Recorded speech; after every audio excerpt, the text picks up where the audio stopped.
With judicial matters, as Justice James Omotosho of the Federal High Court Abuja has sentenced the former Minister of Power, Mr. Sali Mamman, to 75 years imprisonment in absentia over 33.8 billion naira money laundering offences. Justice Omotosho, who convicted Mr. Mamman in all the 12 counts preferred against him by the EFCC, ordered the sentence shall run consecutively and not concurrently. Our correspondent, Emanuela Ekele, reports.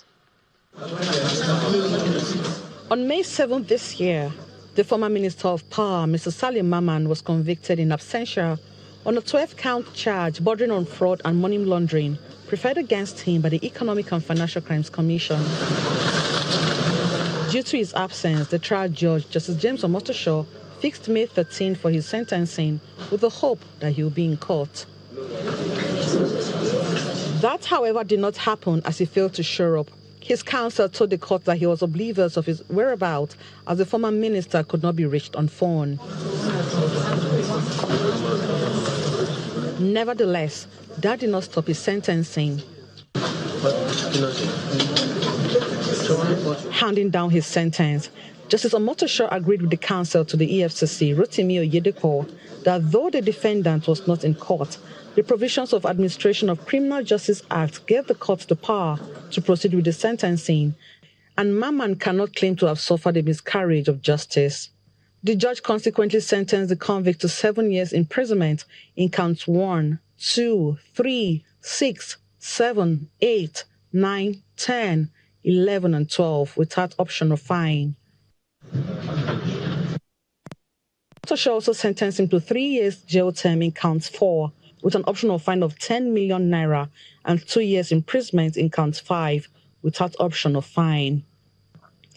The judge who ordered that the sentence shall run consecutively says it shall commence from the date of his arrest. He further ordered all security agencies in and outside the country, including the Interpol, to arrest Mamman anywhere he's cited and hand it over to the Nigerian Correctional Services for his jail term. The court also ordered the forfeiture of various foreign currencies that were recovered from the convict, as well as 4 choice properties in Abuja that were traced to him. The judge further ordered that the differential amount between the monies and assets recovered from Mamman and the sum of 22 billion naira the prosecution was able to establish during the trial be refunded by the convict. Mr. Mamman, who served in the administration of former President Muhammadu Buhari, was found complicit in the illegal diversion of public funds. The court found that he made a cash payment of over $655,000 for a landed property in Abuja without recourse to a financial institution. He was also found guilty of criminal breach of trust in relation to funds released by the federal government for the Mambila and Zungeru hydroelectric power plants projects. The trial judge lamented that the defendant, as Minister of Power, was not bothered about leaving a lasting legacy. The court held that rather than tackle the epileptic power supply in the country, Mamman was living large at the expense of ordinary citizens. Emanuela Ekele, Channels Television News. Meanwhile, the Court of Appeal in Abuja has declined to grant bail to convicted and suspended Professor of Law at the University of Calabar, Cyril Ndifong, while his appeal is yet to be concluded. In a unanimous ruling, the 3-man panel led by Justice Okon Abang held that Professor Ndifong also failed to substantiate his claims that he was very sick in correctional custody and the medical facilities therein cannot attend to his medical ailment. The appellant court dismissed the convict's prayer for lacking merit, but ordered the speedy trial of his appeal. Professor Ndifong was convicted by a Federal High Court Abuja in November 2025 and sentenced to 5 years in prison in an offense which the ICPC had already filed a 4-count charge against him in October 2023 for sexual harassment. The Nigeria Deposit Insurance Corporation has partnered with the National Judicial Institute to sensitize judges across the country to strengthen judicial decisions relating to bank liquidation matters and improving laws on depositor protection within the financial system. The seminar, themed Enhancing the Efficacy of Bank Liquidation and Depositors Protection, featured the administrator of the NJI, Justice Babatunde Adejimo, who commended the partnership and emphasized the importance of the program in deepening judicial understanding of the legal issues surrounding bank liquidation. The 2026 sensitization seminar of the Nigerian Deposit Insurance Corporation (NDIC) and the National Judicial Institute (NJI) attracted justices from federal high courts across Nigeria. They gathered in Lagos for the seminar, which had the theme Enhancing the Efficacy of Bank Liquidation and Depositor Protection. In their opening remarks, the leadership of the NDIC and the NJI highlighted the importance of the meeting and the impact they expect it to have on the quality and consistency of judicial decisions, and especially the responsibility of the judiciary in safeguarding public confidence. This engagement reflects a continuing effort to strengthen judicial capacity in areas of growing importance within our legal system. The financial sector, particularly as it relates to banking regulation and deposit insurance, remains a critical component of national economic stability. It underscores the responsibility of the judiciary in safeguarding public confidence in the financial system through ensuring fairness, equity, transparency, and integrity in the administration of justice. Speakers dwelt on issues of ex parte orders in financial sector litigation, public interest claims, and even garnishee proceedings and liquidation estates, with emphasis on reconciling judgment enforcement with depositor protection. Surely, we know that garnishee proceedings are species of execution proceedings whereby debts owed to a judgment debtor by a third party are attached to satisfy a judgment debt, so I won't go into those details. Banking insolvency implicates public confidence, payment systems, financial intermediation, and economic stability. Then followed a robust discussion. On its part, the NDIC says it remains committed to prioritizing depositors of failed institutions. So in a bank failure, we make sure we guarantee NDIC does everything in its arsenal, and it has been empowered by the Act, NDIC Act Bofia, to make sure priority is given to depositors of failed insured institutions. Apart from judges of the Federal High Court, the seminar also extends to justices of the Court of Appeal, the National Industrial Court, as well as the Investment Securities Tribunal, all in a bid to equip relevant stakeholders with knowledge to adjudicate deposit insurance-related matters and ensure stability within the Nigerian financial system. To politics now. Ahead of the June 2026 governorship election in Ekiti State, a civil society organization survey report has raised security concerns in some local government areas in the state and asking security agencies to address these fears before the exercise next month. Speaking on the survey report at the news conference in Abuja, the executive director of Perinac Advocacy and Advancement Center in Africa calls for a joint collaboration between security agencies and politicians to address the security challenge that could further worsen voter apathy. The election monitoring group has also drawn the attention to vote trading, which must be addressed. The survey shows that 70% of Ekiti residents identify security as a top priority. This tells us that beyond politics, beyond party lines, the average voter is asking a simple question. Will I be safe? While a majority of voters are still willing to participate, 57% express concern about election-related violence. And in places like Ilejemeje, Oye, Ekiti Southwest, and Moba, that concern is even higher. What this means is clear. Security is not just a governance issue, it is an electoral issue. If people feel unsafe, participation suffers, and indeed democracy is weakened. The survey also provides an important insight into public attitudes towards electoral malpractices. particularly vote buying. A clear majority of respondents consider practices such as vote buying, ballot manipulation, and voter intimidation as wrong and deserving of punishment. River State Governor Siminalayi Fubara has reaffirmed his commitments to the membership of the All Progressives Congress, the APC. Governor Fubara stated this on Wednesday after inspecting the reconstructed River State Psychiatric Hospital, which has been remodeled into a general hospital in Rumuibo in Obiopo local government area of the state. The governor says reports and interpretations circulating on social media suggesting otherwise are false, insisting that he remains committed to the APC and its overall interest.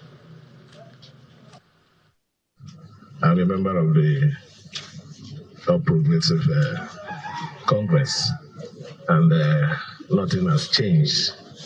People should stop using whatever situation that they pick up from the social media or their own interpretation of any situation to present me wrongly. I have not gone anywhere. I'm still a member of the All Progressive Congress, and I remain a member. Whatever happens, what is most important is supporting the overall interests of the party. Meanwhile, ahead of the All Progressives Congress primaries to elect the party's flag bearers for the general elections, Governor Ubasani of Kaduna State has approved the formation of a high-powered consensus committee on party harmonization and aspirants' engagement to strengthen unity within the party in Kaduna State. A statement issued by the State Commissioner for Information and Culture, Ahmed Miyaki, says this initiative is part of the administration's commitment to promote internal democracy, peaceful engagement, and political stability across Kaduna. According to that statement, the committee will engage aspirants, party leaders, and other stakeholders to encourage dialogue and consensus building, especially in constituencies where multiple interests are involved. The committee is also expected to facilitate amicable solutions and resolutions and voluntary withdrawals where necessary in the interest of the party and its unity and electoral success.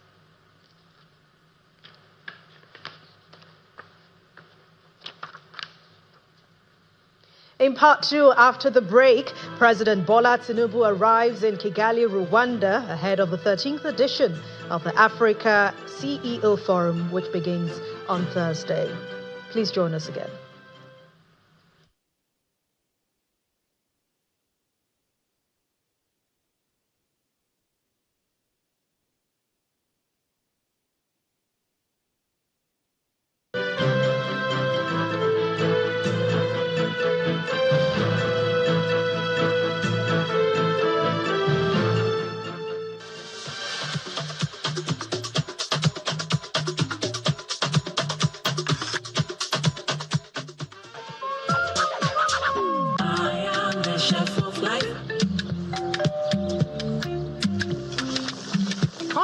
Mr. Chef, it's a two-finger crush.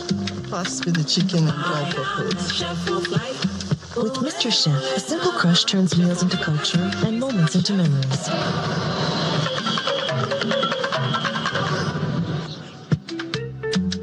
This is the true taste of home and culture.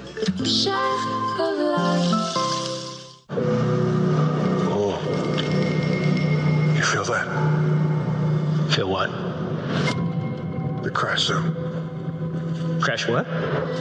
The crash zone. It builds suspense, uncovers evidence, foreshadows danger.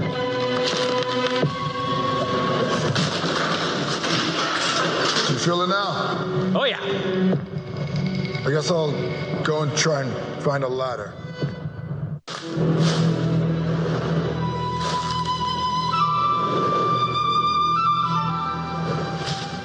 TerraQ, now available in crayfish.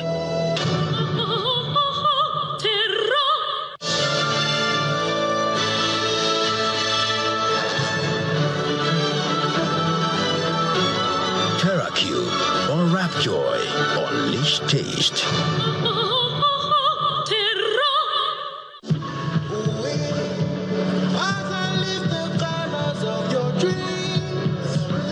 Don't go too far, just a dream. Feel the magic as your soul just starts to sing. 'Cause side by side is only you and me.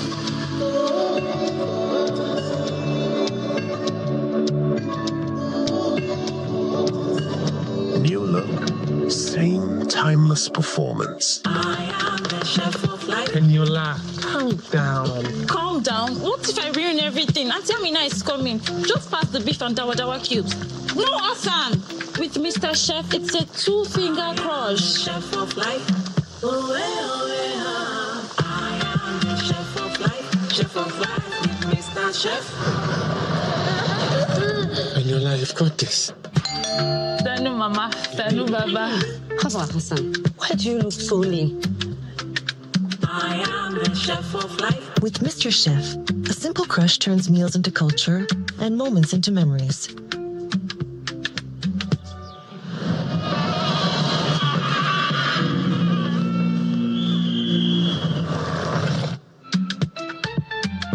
This is a true taste of home and culture. Yeah. Mr. Chef, taste home, taste culture. Chef of life. So creamy. Tastes better with cremella. Cremella. Enjoy the deliciously rich taste of Cremella Crema. For any other choice of meal, breakfast, lunch, and dinner, even between meals. It's hard to resist the deliciously rich taste of Cremella. It tastes better with Cremella. For you, every day is day one. Day one for you to give 100. 100 on the tracks, on the road,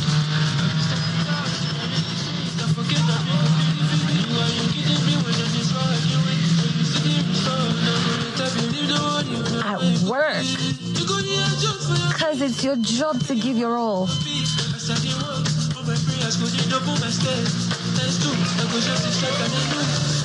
100 with the gang. And on the dance floor. Truth is, you're not wired to give less. Your future is now. So live it real, loud, full and free. You live it 100. Oh. You feel that? Feel what? The crash zone. Crash what? The crash zone. It builds suspense, uncovers evidence, foreshadows danger.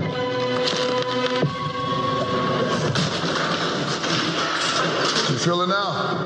Oh, yeah. I guess I'll go and try and find a ladder.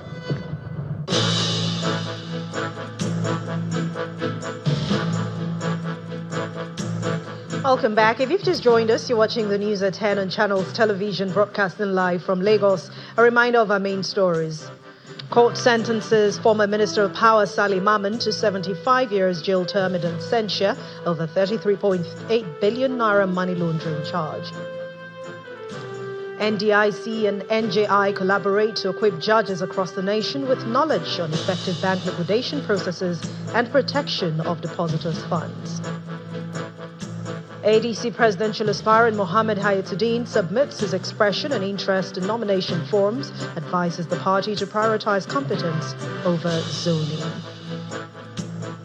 And U.S. President Donald Trump arrives in Beijing, China, ahead of a high-stakes meeting with his Chinese counterpart, Xi Jinping.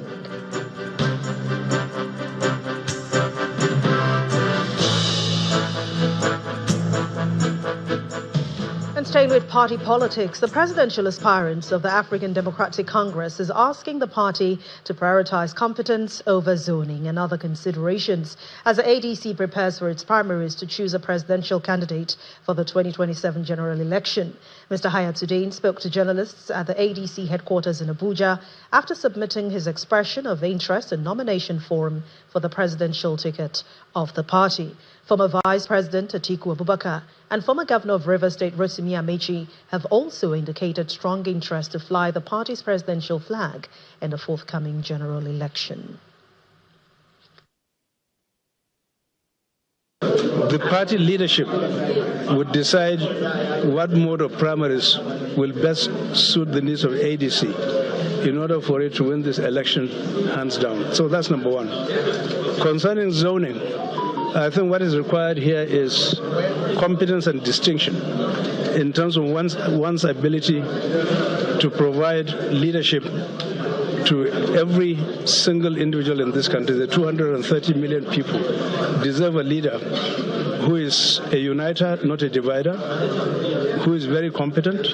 Competence is exceptional at this point in time because anybody who is going for the office of president is actually going there as a quintessential Nigerian, not because I come from Borno or from Imo or Anambra. What is required, once you put your hands on the Quran or the Bible, you're actually taking an oath to actually work for the Nigerian people, wherever they come from, regardless of background.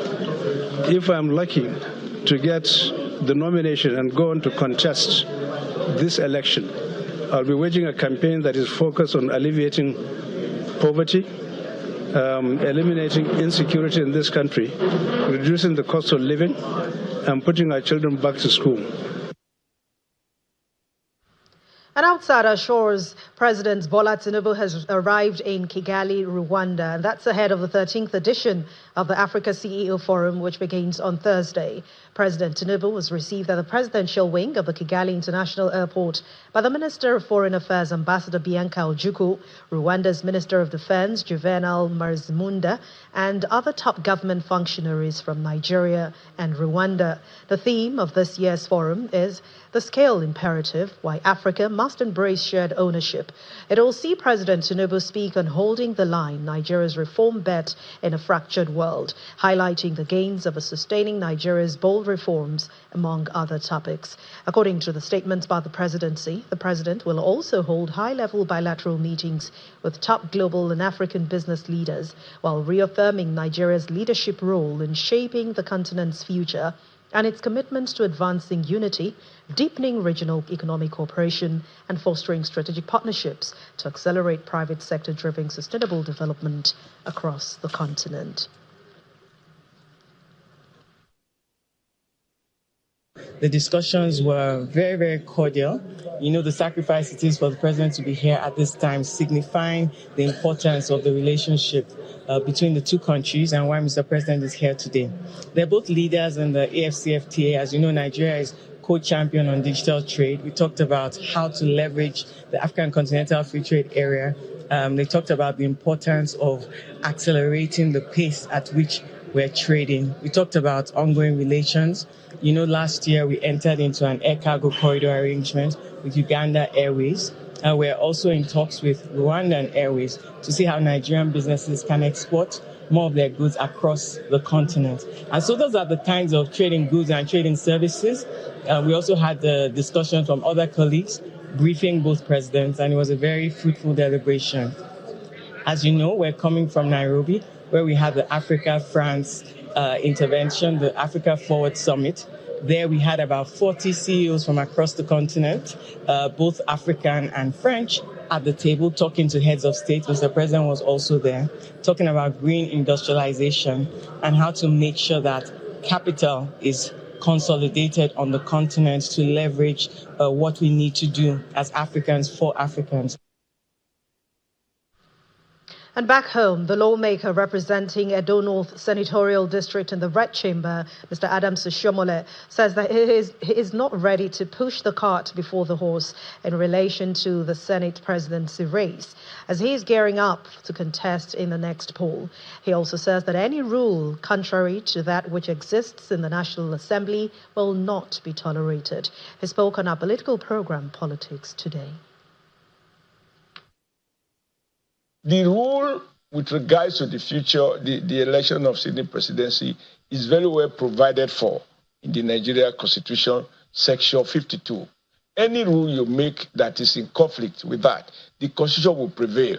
You are a law student, you should know that. I'm not a law student, but I know that just listen to learned minds. So any rule you make, the Constitution says, upon proclamation, the clerk, not any senator, will preside. And it will be guided by the Constitution of the Federal Republic of Nigeria. Any rule you make to the contrary is a waste of time. Now, my current tenure will end at the end of this session. It'll be on June 12 or June 13. Okay? Now I am applying for renewal. I cannot take the people of Edo North for granted. I pray that they renewed my request, they vote for me. But to take that for granted is to take the democratic process for granted. And I will not join you to speculate on that. Right now, I have applied. And you could ask me, do you want to be a senator again? I will say yes. What is the evidence? I have applied. Not only that, I have been screened. And on Monday, I will be going for primaries. If I win, I will face the election on January 15th. Excuse me. Only people who don't have fear of God, who do not understand that we are not who we are by reasons of our strength, we begin to postulate about what they want to be. I think we should take it step by step. Let's now join Terry Kumi in the nation's capital, Abuja, to take us through more stories on the news at 10. Hello, Terry. Well, hi, Anne. Thank you very much. We turn our attention to security matters now. The governor of Plateau State, Mr. Caleb Mutfwang, has issued a quit notice to land grabbers occupying farmlands in Plateau communities, warning that his administration will no longer tolerate activities that threaten food security and peace in the state. The governor also announced tougher security measures, including a ban on night grazing and night mining, as part of efforts to curb renewed attacks and restore normalcy to affected communities. Our correspondent, Percy Dabang, reports. Governor Caleb Mutfwang arrives Gold community in Barkin Ladi for a high-level town hall meeting with community leaders, youth, traditional rulers, and security stakeholders. Members of the communities. The meeting is aimed at addressing recent spate of attacks and the growing fear that insecurity is expanding into new areas. There is no reason for anybody's life to be taken. The governor warns that government will not allow illegal occupation of farmlands, describing land grabbing and destruction of crops as direct threat to survival and peace. There are lands that our people have not been able to go and farm for years. Those who are occupying those lands, can I give you quick notice? Because we're moving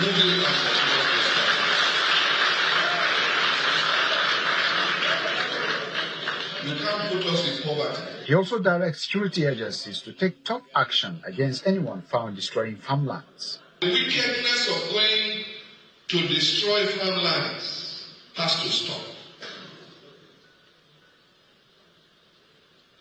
I'm going to give very firm instructions to the security agencies. Anybody found destroying farmland is an enemy of Plateau State, and they have liberty to shoot the person. The Minister of Humanitarian Affairs and Poverty Reduction, Bernard Doro, says the federal government is working with the state to ensure lasting peace and relief for affected communities. Mr. President is listening, and I know there's a request here earlier on regarding the need to prioritize Plateau State in terms of humanitarian assistance. I can assure you that this is what we're doing. Community members expressed concern over displacement, destruction of farmlands, and continued attacks, calling for swift and sustained intervention from authorities. We are regaining gradually, and they want to set us back, which will not tolerate it. Over 25 years, we grew up in crisis. We are now at the level of having our own families, and our children are giving birth in crisis. And we hope that this visit will be different from the all other visits we have witnessed. And find a solution. As the visit concludes, Governor Mutfwang reaffirms his commitment to restoring peace, saying residents must be able to return to their farms and communities without fear. Percy Dabang, Channels Television News. Still ahead on the news at 10, Debt Management Office targets 600 billion naira from upcoming monthly FGN bond auction as federal government taps domestic debt market to fund budget deficits. That's on business news. Please stay with us.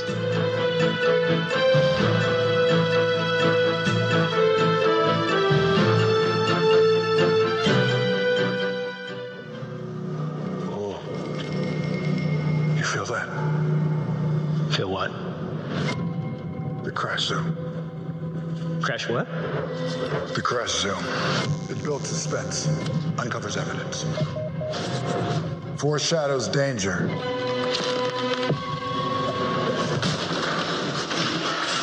You feel it now? Oh, yeah. I guess I'll go and try and find a ladder. Calm down. Calm down. What if I ruin everything? Auntie Amina is coming. Just pass the beef and dawa cubes. No, Hassan. With Mr. Chef, it's a two-finger crush. Chef of life. Oh, Chef of life with Mr. Chef.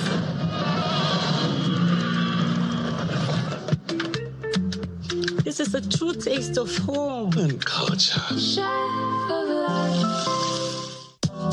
Tired of the snow? Tired of the bad TV signals? Nigeria has gone digital. Introducing Free TV, the national platform for every Nigerian.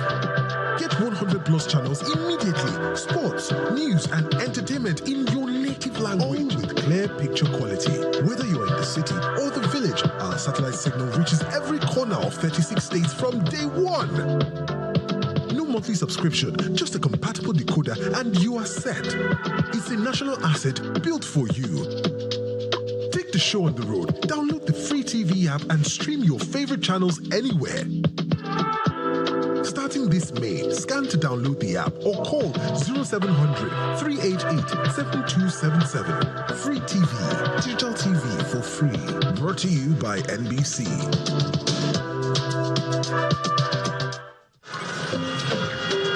My baba, they always say, for market, every day gets your own wahala. Sometimes people go on scam you. But Baba say, no be by gra. You must cool down, dey sharp. Because with OPay payment, your money go enter sharp, no story. But inside market, anything fit happen. One day, we no see phone again. My baba remember OPay USSD lock, dial *955*131#. Baba press am, lock account. From market woman to driver, from small boy to big man. Now OPay, they protect people like us. My baba fit sell, press phone, collect POS, and still they teach me price. And when they don't tire am, go just tap OPay night guard. We no fear for this our hustle life. Now OPay be the people payment shield.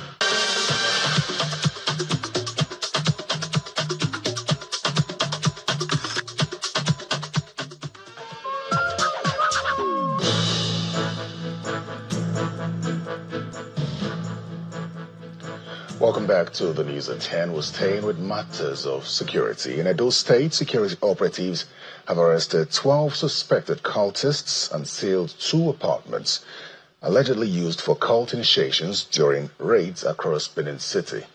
The operation, codenamed Operation Flush Out Cultists and Kidnappers, targeted Ekosudin, Isio, Airport Road, and Ubo, following the killing of a young man outside the gate of the University of Benin on Sunday. The Chief Security Officer and Principal Secretary, Principal Security Officer to Governor Monday Okpebolo, led the raids. Spokesperson for the Special Security Squad, Noah Idemudia, warns community leaders about shielding criminals. Based on what happened yesterday, as of the killing of a victim in Uniben campus main gate, led us into actions as in going around the environs of football. And during our operations, we were able to apprehend some suspected persons anyway, not actually connected to the act, but we have to profile them, so we handed them over to the police for proper profiling before they will be left to go or to face the wrath of the law. And on same operations led us to this very house that you see behind me, where persons were forcefully initiated into a cult group and seized. They were held against their will, kept here. This information got to the men of the ROT, who quickly swift into actions on getting to these premises to carry out their arrest. They actually confirmed that persons were held victims here on a hostage. So they arrested some persons, and in the process of taking them away from these premises to their station, they were ambushed, attacked. Anyway, no lives were lost. Persons were arrested. And for these reasons, the authority, I would say the state government, gave us the mandate to come seal up this place. Yeah. Now to the health sector. As Nigeria joins the rest of the world to mark the 2026 International Nurses Day, concerns are mounting over the growing shortage of nurses in the country's healthcare system. Addressing a press conference in Abuja, the President, National Association of Nurses and Midwives, Mr. Haruna Maman, says poor welfare, unsafe working conditions, and the increasing migration of nurses abroad is worsening the pressure on hospitals and healthcare facilities nationwide. From emergency wards to primary healthcare centers, nurses remain at the front line of healthcare delivery in Nigeria. But behind their commitment and sacrifices lies a growing concern over manpower shortage and difficult working conditions. Data from the World Health Organization shows that as of April 2026, Nigeria has approximately 433,000 registered nurses and midwives. Despite this, the nation faces a severe shortage, with a nurse-to-patient ratio of roughly 1 to 1,160, which is far below the World Health Organization's recommendation of 1 to 120. The data also reveals that over 75,000 nurses and midwives migrated from Nigeria in the last 5 years. The country will also need an additional 800,000 nurses to meet the current healthcare requirements. And today we are here again for. These concerns are at the center of discussions at this conference to commemorate the International Nurses Day by the Nursing Association. Many nurses wish to stay and work in Nigeria, but the push factor, which include poor remuneration, poor working condition, insecurity, non-career progression, lack of job opportunities, etc., keep pushing them to leave the country. The National Association of Nigerian Nurses and Midwives, therefore, uses this opportunity to call on the government and other critical stakeholders to address all these issues. In some areas, when you take hospitals, when they shortlist names of people going on promotion, you see names of people that have traveled 4, 5, 6, 7, 8 years ago, reflecting in the list. These people doesn't get this salary. Somebody is getting this salary. And once the person is in the pay list, there's no how you can have a very objective replacement of these people. So government should be more objective in employing nurses. For nurses still working within the system, the challenges are becoming more difficult by the day. We used to be 6 in my own health center. Today I'm the only one there because everybody has gone out, leaving only me. And it is affecting me seriously because I had a case, I think last week, Thursday, that I have 86 people wanting to take immunization. And unfortunately for me, I had 2 delivery that I'm supposed to take at the same time. And what happened? I have to start calling my colleagues that are elsewhere to come. But even in that process of trying to call them, the patients were so agitated, they even wanted to beat us up. Some of us are actually working in the rural area, they don't pay us rural allowance. And some are working in hard to reach, they don't pay them.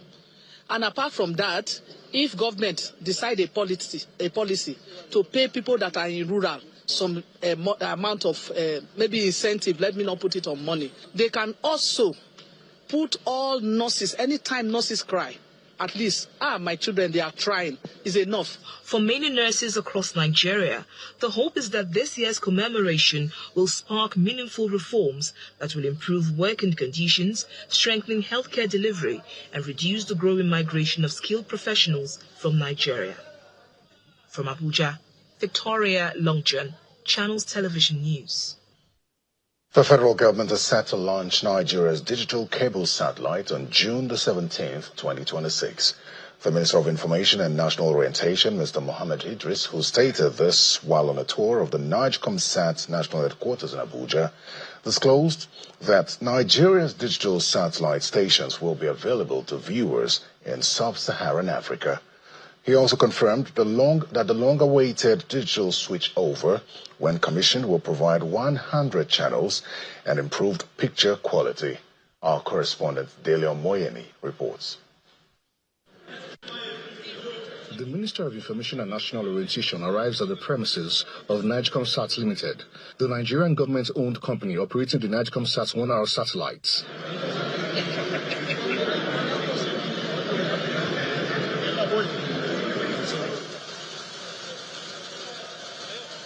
Following an assessment tour of the facility, he has news for Nigerians. You recall that for many years, Nigerians have been grappling with this idea of the DSO, the digital switchover. In other words, moving our transmissions from the analog to the digital. Now this has happened and is ready to be commissioned by the 17th of June this year. We've gone around the facilities. We have already seen that many of the channels have already been unbundled here. This is going to bring a lot of advantages to all the broadcasters, the viewers, and everybody, the advertisers. Now science is at play. I mean, if you are now viewing any particular station, you know who is viewing what, how many people are viewing. So the standard measurement that was absent in the previous experiments is now being made available here. So this will help advertisers to take informed decision about what programming is it that people are watching, what is it that Nigerians want to watch across all the demographics. He also confirmed the scope and the reach of the DSO. In the past, the boxes that were provided by those who had that experiment, were encrypted, meaning that it is difficult for you to now, go and discern which one to do and which, and then it costs a lot higher. Now this is free. Government has already taken off some of this cost on behalf of Nigerians. And in the past, you remember that the DSO was already experimented in about 8 cities around this country. Now, everywhere you are, not only in Nigeria, in the sub-Saharan Africa, wherever NIGECOMSAT is, you are also there. With this move, Nigeria is now set for the next phase of digital broadcasting. Delio Moyeni, Channels Television News. That's a wrap from the nation's capital. Business News is next with Dominic.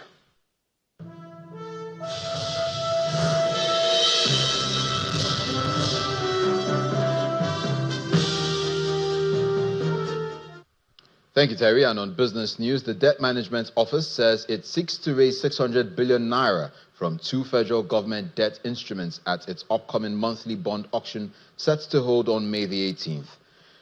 According to the DMO, the 2 offers, which are both valued at 300 billion naira each, consist of the 22.60% January 2035 10-year reopening bond and the 16.2499% April 2037 20-year reopening bond. The latest bond issuances highlight the government's continued reliance on the domestic debt market to fund budget deficits and support infrastructure spending, while reducing exposure to foreign currency borrowing risks. Meanwhile, a month comparison indicates that the federal government reduced the month's bond offer by 100 billion naira against the offer in April.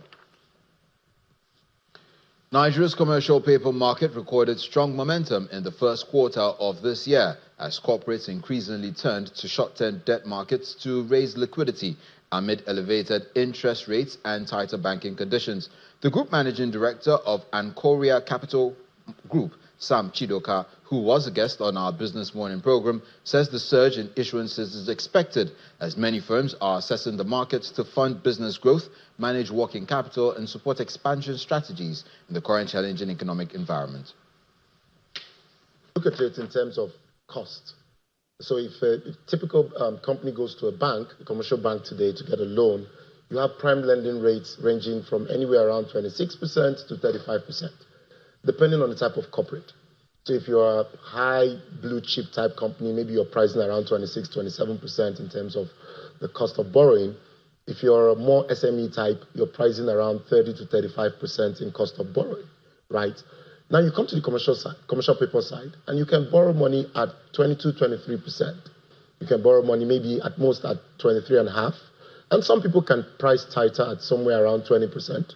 So, I mean, it's not rocket science that you want to go to where you're getting cheaper funds to fund your working capital needs. So that's what we've seen. We've seen about circa 600 billion naira raised in Q1 by different companies coming to the commercial market, commercial paper market. Typically, it's not been this active, but of course, you can trace that back as well to when rates were reduced by 50 bips to 26.5. So as soon as that happened, of course, it triggered down the yield curve, and people saw that the commercial paper space was, in fact, a veritable tool to raising short-term capital. Now, more than 277.69 billion naira is gained at the close of today's trading session on the domestic stock market as sustained buying sentiments by investors pushed the all-share index higher. Willie Bong tells us more.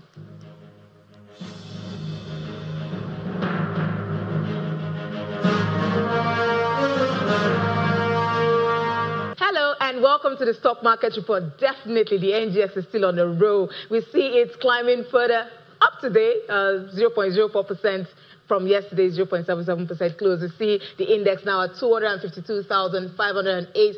Market cap still reeling in the 162 trillion naira mark there. But definitely, let's look at the drivers for today's performance. We see MTN Nigeria, the market mover, rising up today to close 835 naira, massive jump for MTN Nigeria. Investors are definitely not getting enough of this stock price, but more coming from the sectors. Let's see what drove the markets more. We see consumer goods is up today 0.23%, and this is coming from Unilever, UACN. Investors are really taking a liking to those stocks, and that drove that index up. Banking is down today, however, 2.53%. Big drop for the index, especially when we've been seeing the rise. And this is despite the fact we say Access is down, Zenith is down, GTCO down, UBA unchanged. First Holdco is also down nearly 10% today. And this is surprising because we're seeing the news from the First Holdco that the chairman, Femi Otedola,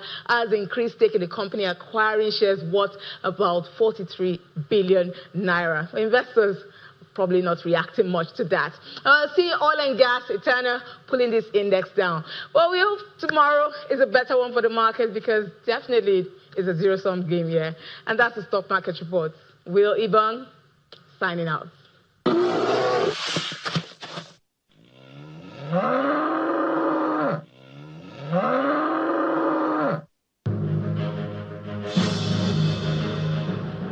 Now we end business news with some snapshots of major global markets closing numbers for Wednesday.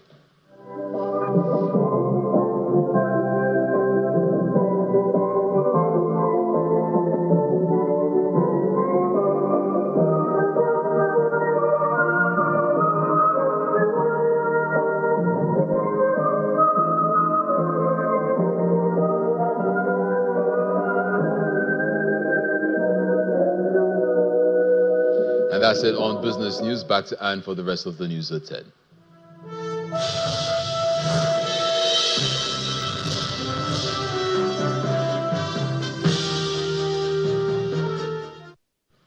Thank you, Dominic. And outside our shores, U.S. President Donald Trump is in China, where he will be paying a 2-day state visit to President Xi Jinping.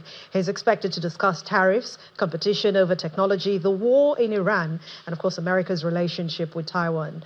Let's now join Simon Pisa with more international news and around the world in 5.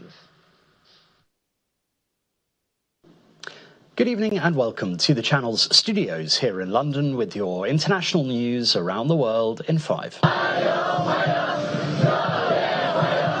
The US President Donald Trump has descended the steps of Air Force One in Beijing, greeted with pomp and pageantry ahead of a high-stakes meeting with his Chinese counterpart Xi Jinping.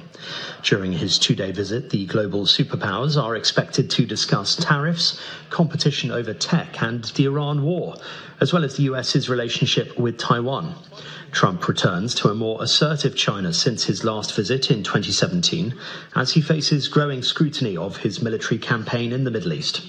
Mr. Trump was originally scheduled to make the trip in March, but it was delayed because of the US and Israel's war in Iran. He also spoke of his arrest that it was a game, bragging about girls visiting his cell. A survivor of Jeffrey Epstein's abuse has told how the late sex offender sexually abused her while he was under house arrest for soliciting prostitution from a minor. Rosa, who was recruited from Uzbekistan as a teenager by Epstein's associate and modeling agent Jean-Luc Brunel, spoke publicly for the first time alongside a number of victims in a field hearing that was organized by House Democrats. For the following 3 years, I was subject to ongoing rape.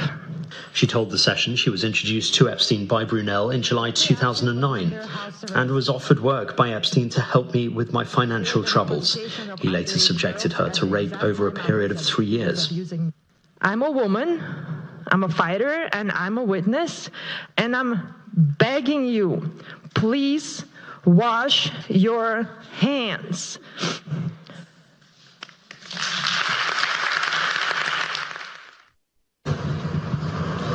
Lebanon's health ministry says at least 12 people have been killed in 7 separate Israeli airstrikes on cars in South Beirut, as the war between Israel and Lebanese armed group Hezbollah continues despite a ceasefire.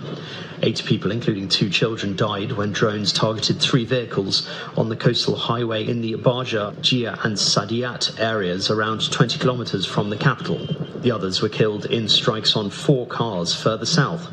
The Israeli military has not yet commented, but it did say Israeli forces struck Hezbollah infrastructure in several southern areas. The Philippine Senate is in lockdown, with military personnel seen entering the building where a senator wanted by the International Criminal Court had sought refuge.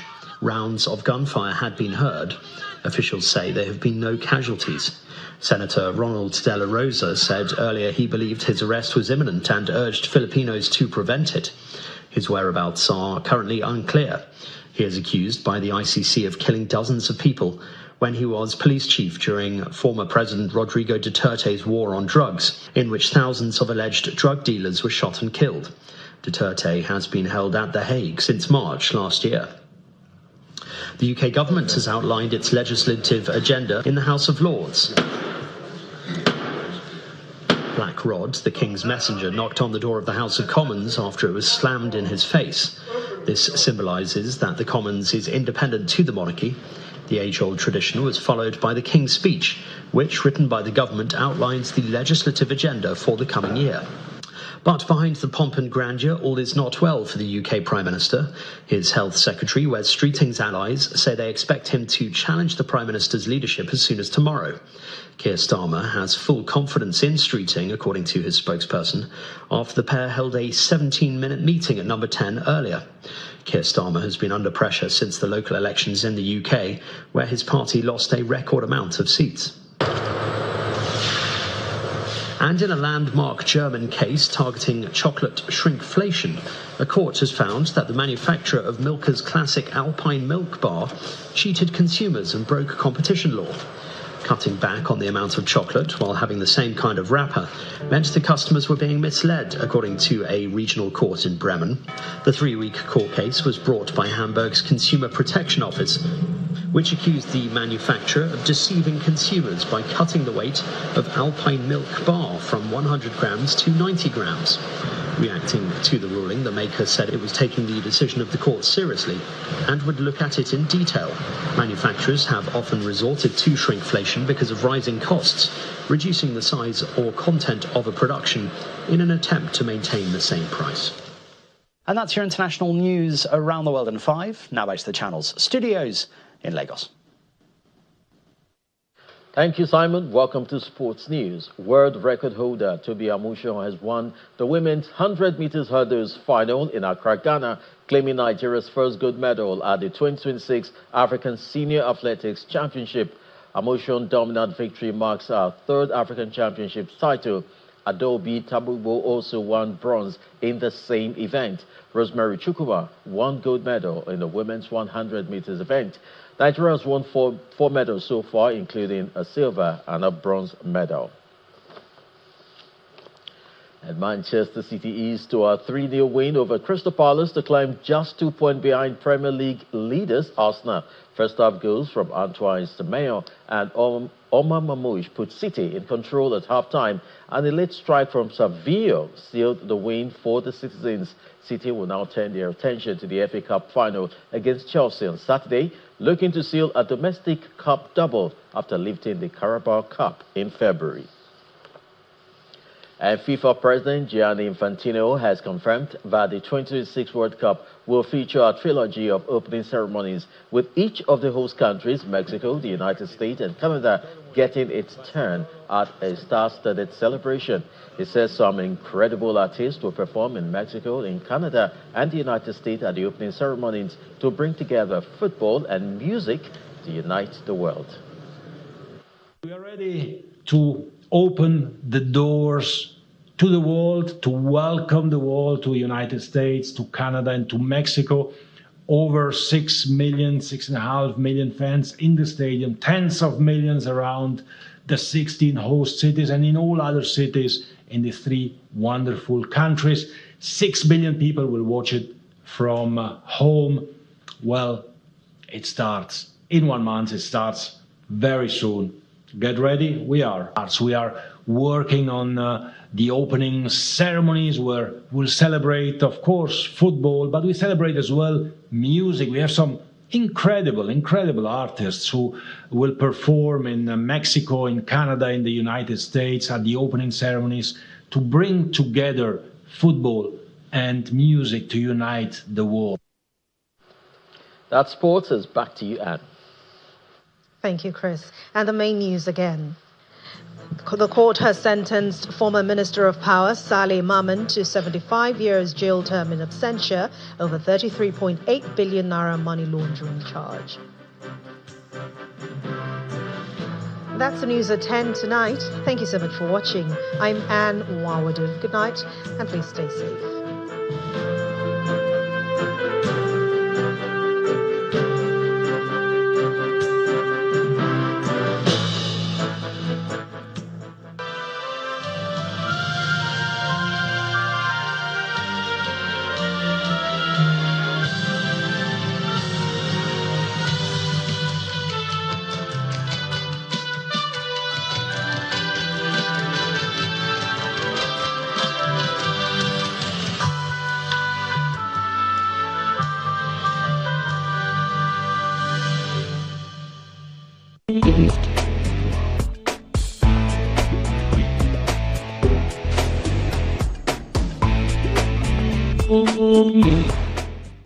Hello and welcome to another exciting episode of Entertainment News on Channels Television. You know this is your one-stop shop for the latest in the showbiz space. So let's get straight into it.